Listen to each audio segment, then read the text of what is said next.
What's been happening this week and will continue to happen next week at the Grenfell inquiry is a series of commemoration hearings for the 72 people who lost their lives that tragic night last summer. The inquiry will eventually split into two parts, the first of which will start on the 4th of June, and it will look at finding out exactly what happened that night. It'll hear statements from firemen, from survivors, and expert witnesses to try and establish the facts. The second part, that'll take us up until about October, we think. Then the second part is, if you like, the slightly meatier part of the inquiry, which will start to look at the construction of Grenfell Tower, the refurbishment, the response of the emergency services that night, what building regulations were in place, whether those building regulations were followed in the construction of Grenfell, all those sorts of things. That will happen probably December or into next year. But for the first 2 weeks, as I said, we're hearing a series of commemoration hearings for the dead. And it's been a really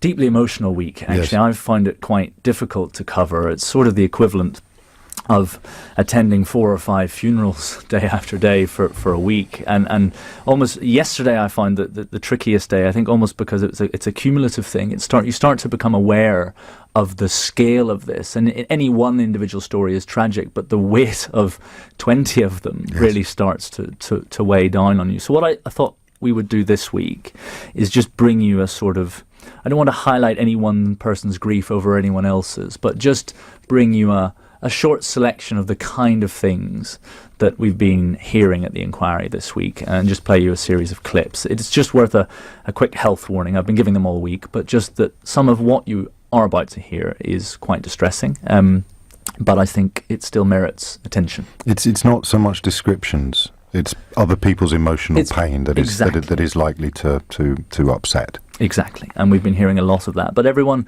that has spoken has been amazing to watch, James. I mean, people have spoken with such grace and dignity. And you mentioned that it's helped, it's worked, because this was the great development in a way. This is... Sceptical families have been persuaded that actually this is moving in the right direction. This is such from what could be quite a depressing period, something so uplifting to emerge from it has been exactly that sceptical families who from the beginning of this inquiry didn't think it was on their side. What's happened is, over the course of a few days of these commemorations, families who initially said that they weren't going to participate in those commemorations have started to come forward. And yesterday we heard from the family of Victoria King and Alexandra Atala, an Australian mother and daughter who lost their lives, and they gave a short statement. So clearly somewhere the families now think that this part of the inquiry that they demanded, let's remember, James, is having some measure of good. So that's a positive thing, I think, to come out of this. Sure. And what it does is it grounds this inquiry in the human stories and in the families.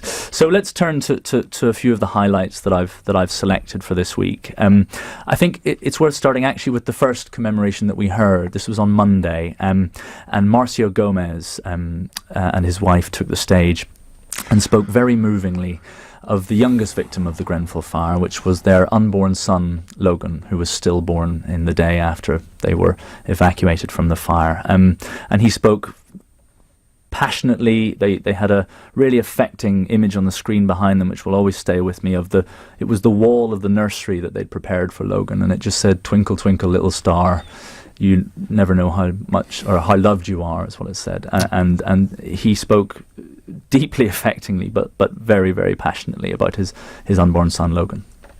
We're proud of him, even though he was only with us for 7 months.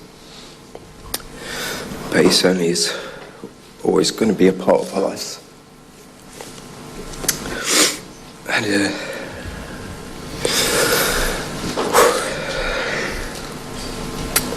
you never know what you are made of until you're broken. And I can tell you this, my wife, she's made of the hardest material I know. And without her strength and courage, I would not be here.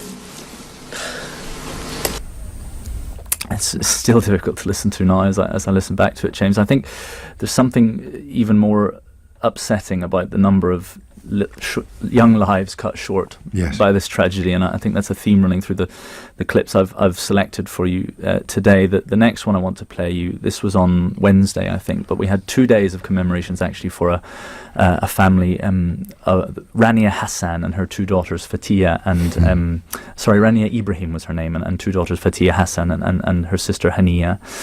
They were 4 and 3. And on Wednesday, the family chose to play just a few moments of a voice recording of Fatiha, the 4-year-old daughter, in happier times. And she begins speaking in Arabic, but she does then turn to English. But just a quick, to paraphrase, she's blowing kisses to her cousins, and she's so full of love and light, and it's really a beautiful thing to listen to.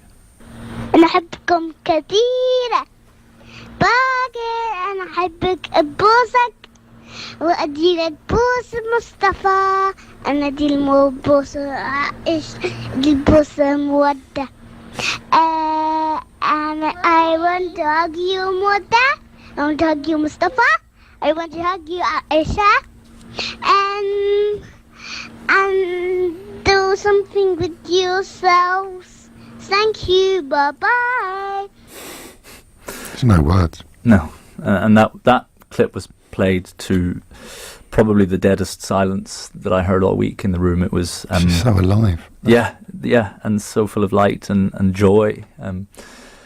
Of course, it wasn't just children who lost their lives. There were grandfathers and fathers and elderly people and people of all ages. But there was another beautiful passage spoken by Hamid Ali Jafari about his father Ali Yawar Jafari, who was 82, but still, according to the testimonies that we heard, had plenty of life in him and plenty of love. And Hamid spoke with a real depth of feeling about how much he misses his father, and just the language he chooses to use is something that will stay with many of the people who were there to listen.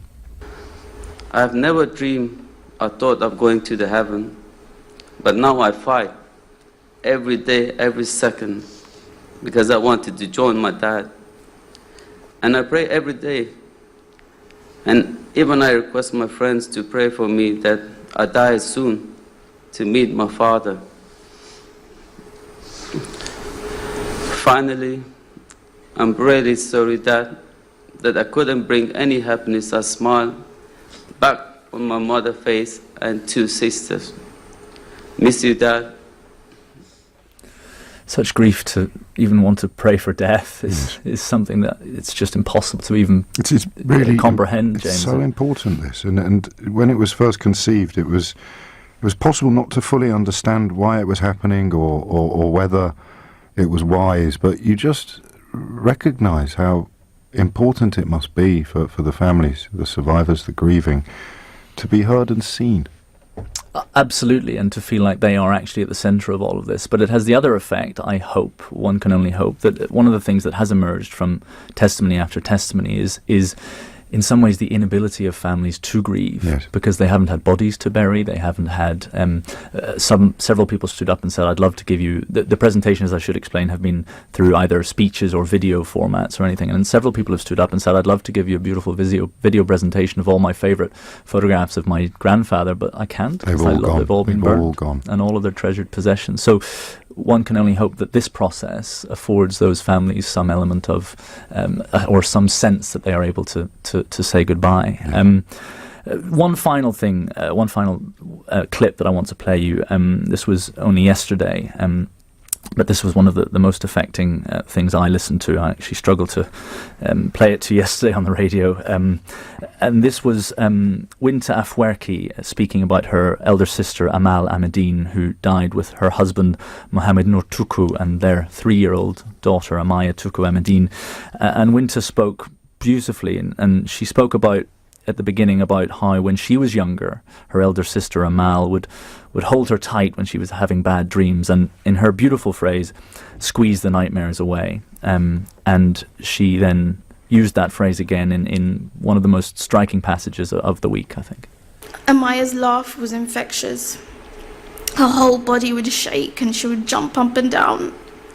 She would run around and would want to play with anybody, young or old. She was so smart and a bit cheeky, and we all realised pretty early on that she was definitely her mother's daughter. I would hold her tight, just like Amal did to me as a kid.